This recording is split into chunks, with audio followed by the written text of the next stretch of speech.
Hey everyone, it's Graphic back with another video, and today we're going to be jumping into New World's 1.0.4 update. If you guys are watching in the car or, just kind of listening, doing whatever you're doing, this is going to be a great little update kind of explaining some of the big things to come on this update 1.0.4. And the biggest thing to kind of talk about when we get started is Outpost Rush and server transfers rollout plan. So obviously two big things that a lot of people have been wanting to hear more about. But the big update is primarily focused on fixing the top issues our players have been hitting in recent weeks, especially those impacting wars. Notable fixes include resolving the AoE magic effect war exploit, the issue preventing players from being able to really appropriately increase their faction token cap, and beginning work on addressing issues causing invulnerability. We'd like to thank you for your patience, and you can find a full list of changes and fixes down below that we are going to jump into right now. So the first thing is server transfers. This is something that a lot of people are very, very interested in. If you are in a bad server or a server that you don't really want to be in, US West will actually be enabled at 2 a.m. PT or 9 a.m. UTC when downtime from 1.0.4 is complete.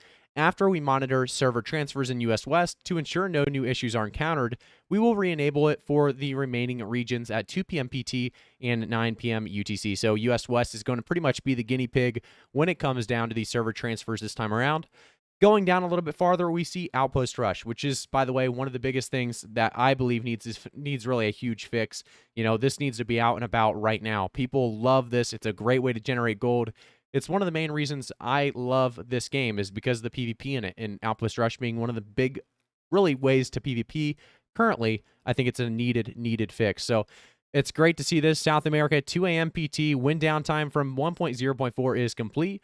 After we monitor Outpost Rush in South America, so South America going to be the guinea pig in this one, and no issues are encountered, we will enable it for all of the following regions, and that would be US East and West. US West would be at 5 p.m. UTC or 10 a.m. PT, and then US East would be at 12 p.m. PT or 7 p.m. UTC. So keep those in mind, guys. If you're in Central Europe, you can see the times here as well, 7 p.m. PT, and then AP Southeast at 2 p.m. PT as well.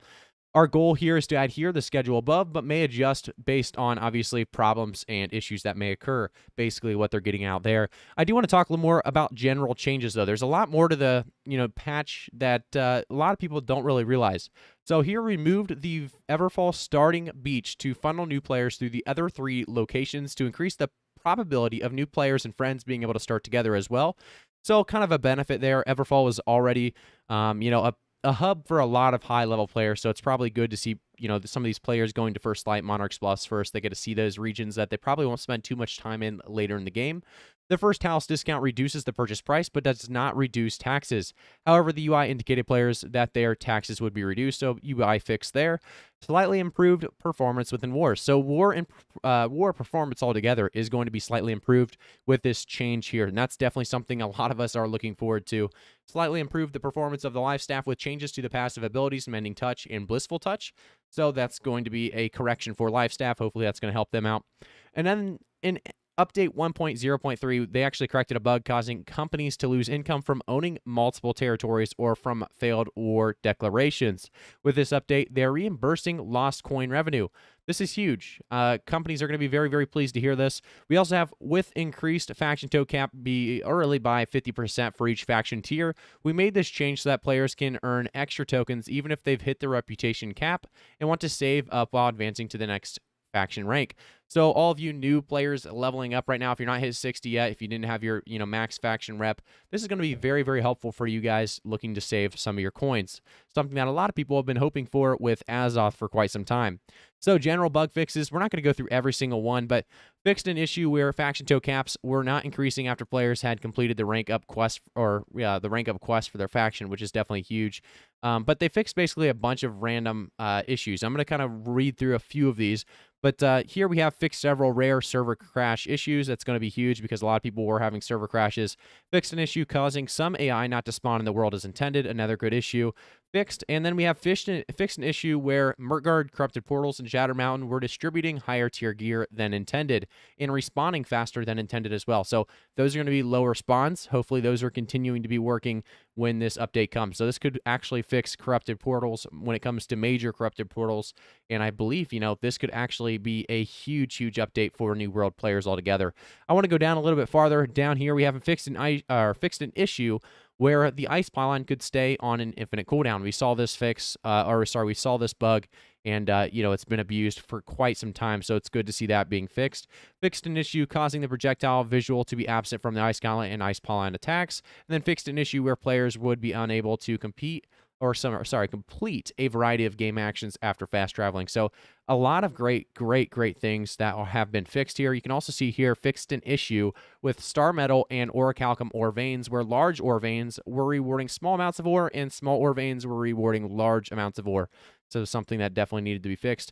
And then here, we can see here, fixed an issue where enemies in Murkguard Corrupted Portals events were dropping loot. So Corrupted Portals definitely got a nerf since the last time you guys did them. When I'm specifically talking about portals, I'm talking about the tier 65 or level 65 portals in Murkguard. Those kind of got a little nerf since the last time you guys maybe had a chance to do them. If you had that chance, I think we had them available to us for like one morning or one half day.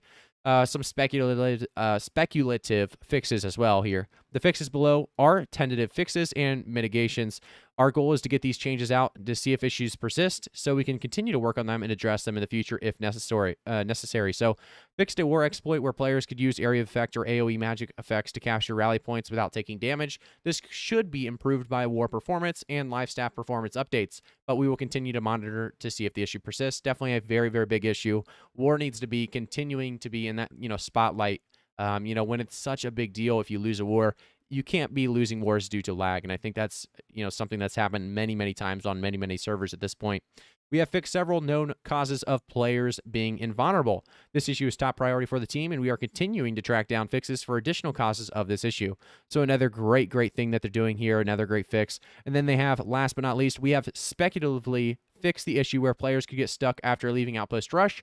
This was a rare issue, and our team was not able to reproduce it. We will continue to monitor during the rollout. So hopefully it doesn't sound like they, maybe completely fixed it, but they're going for it. They're going to try it. They're going to go with Outpost Rush being back in the game. A lot of great fixes altogether, whether it's War, Outpost Rush, or Corrupted Portals. I'm expecting all content to be working tomorrow about 3 p.m. Eastern time. My time is Eastern time. So 3 p.m. Eastern time, we'll see actually what happens here. As you can see, your times here on when Outpost Rush will be enabled, and then all the way up here, server transfers, when server transfers will be live as well. So a lot of great updates by New World themselves here. Very, very anticipated updates because we've needed some changes, definitely with War, as performance has been a heck of an issue, and then Outpost Rush being, like I said, one of the greatest ways to get gold in the game and one of the biggest PvP content places or hubs to, continue to PvP all day long. I would love to see them add hopefully at least region-wide or server-wide or cluster-wide